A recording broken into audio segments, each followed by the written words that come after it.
Right now, we're seeing a lot of copes in regards to the Kingdom Come Deliverance 2 fanboys. This idea that the game is a huge success, that everyone loves it, that they haven't gone broke. There's all this like talk about how Baldur's Gate 3 was a huge success and all this narrative about how like woke culture is being accepted in games. In reality, what's happening is that it takes a long time for the general public outside of the online gaming space to catch on to the fact that games are getting worse. As a result of that, people have to buy Dragon Age Veilguard, they have to play Dragon Age Veilguard, and they have to understand why Dragon Age Veilguard is bullshit before before boycotting all further Dragon Age games, right? This is the reality of the situation, is that people aren't going to be put off by like, weird crazy tweets and conspiracy theories. They're going to be put off by bad games, right? Veilguard bombed because Dragon Age Inquisition was so terrible. It bombed because of like everything BioWare has been doing since the failure of Mass Effect 3, right? Right. It took a long, long time for BioWare to shut down and become completely irrelevant. And they didn't put out anything of relevancy in that entire span of time, right?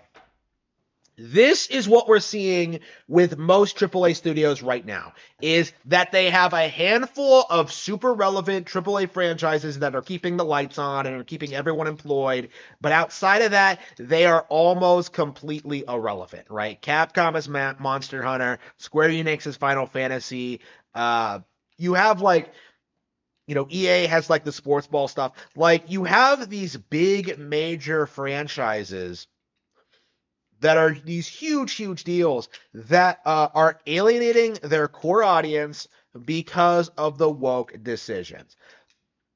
And it's taken Final Fantasy a long time to fall off because it had such a rabid, intense fan base in the 90s. It's taken like Street Fighter forever to fall off because it basically invented the 2D fighting game genre, right? It's taken a long time for people to get to the point to realize that, like, there are better games in these genres out there. And maybe in certain situations, it's not really true. Grand Theft Auto 6 is a really good example, like, because there's not really anything that does Grand Theft Auto better than Grand Theft Auto at this point. Even though the games have always been extremely woke and have always been like extremely low quality. Like, at the end of the day, all anybody wants to do in those games is run around an open setting and like shoot cops, right? It's a Black Lives Matter simulator, basically.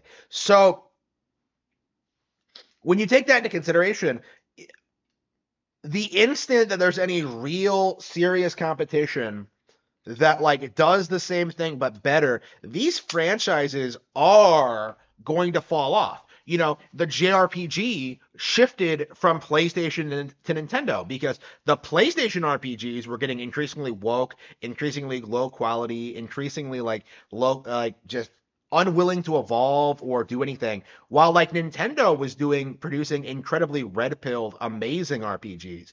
Games like Fire Emblem Awakening, which is all about the importance of family and getting married and having children, like, and Xenoblade Chronicles 3, which is like one of the most red-pilled games ever made, right? The difference in quality between Nintendo and their counterparts is palpable. It's like a huge, huge gap, and more people are starting to catch on to this fact all the time, right? You can't just say that Nintendo only has Mario, Zelda, and Pokemon like you did back in the 2000s, because doing that would make you look retarded. Okay, like, you have to just do this vague thing, or like, well, like, the games aren't as good as they used to be, or they only make games for kids, all of which is like getting disputed going into the Switch 2 era, by the way. Like, it's just this crazy situation where the industry is throwing everything it has, like trying to keep the narrative going that like woke culture is benefiting games, and it simply isn't. The big major thing that's happened recently, that's an example of how woke culture is actively making games work, is the failure of Civilization 6. The incorporation of woke aspects, the limitation of features, the stripping down of what made Civ work. Civilization fans have decided that instead of going out and buying Civilization 7, that they're just going to sit and play 6. They're going to play 5, they're going to play 4. Like, there's no reason to upgrade because Civ 7, the woke Civ, has introduced nothing new to the table, right? There's no reason to play Civ 7 over the older entries in the franchise. This is an example of a game going woke, of incorporating all these aspects, trying to modernize it, and then getting mogged by the superior older games.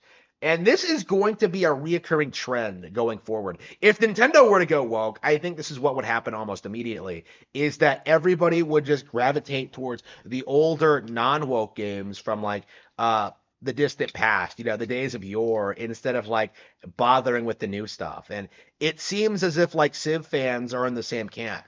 This idea that you have to start rejecting new games if they don't live up to your standards, if they don't improve in any meaningful way, if they're not good, interesting experiences. Yeah, they should be rejected. Not just because of the woke content, but because they're not evolving and doing anything fresh, new, and exciting. Civ fans seem to have come to the same conclusion that Nintendo fans have, is that something being new doesn't necessarily make it better, It's really interesting to see this happen because this seems to have come out of nowhere, right? This is something that nobody's really talking about. The fact that Civ 7 is not doing well has been buried under this narrative that Baldur's Gate 3 and Kingdom Come Deliverance 2 are huge hits. They were not. This is an example as to how Nintendo is just dominating the gaming industry right now. This is a really good example of how Nintendo is the only company that can innovate and improve on their old games consistently throughout the decades, while other inferior studios like the Civ guys are languishing under DEI policies and woke culture, right? Nintendo is winning because they're making fun, enjoyable games that people actually enjoy, right? Far more so than Civ, far more so than Baldur's Gate 3, far more so than Elden Ring, far more so than everything else they're doing. Civ 7 has gone woke and it's reaping its rewards.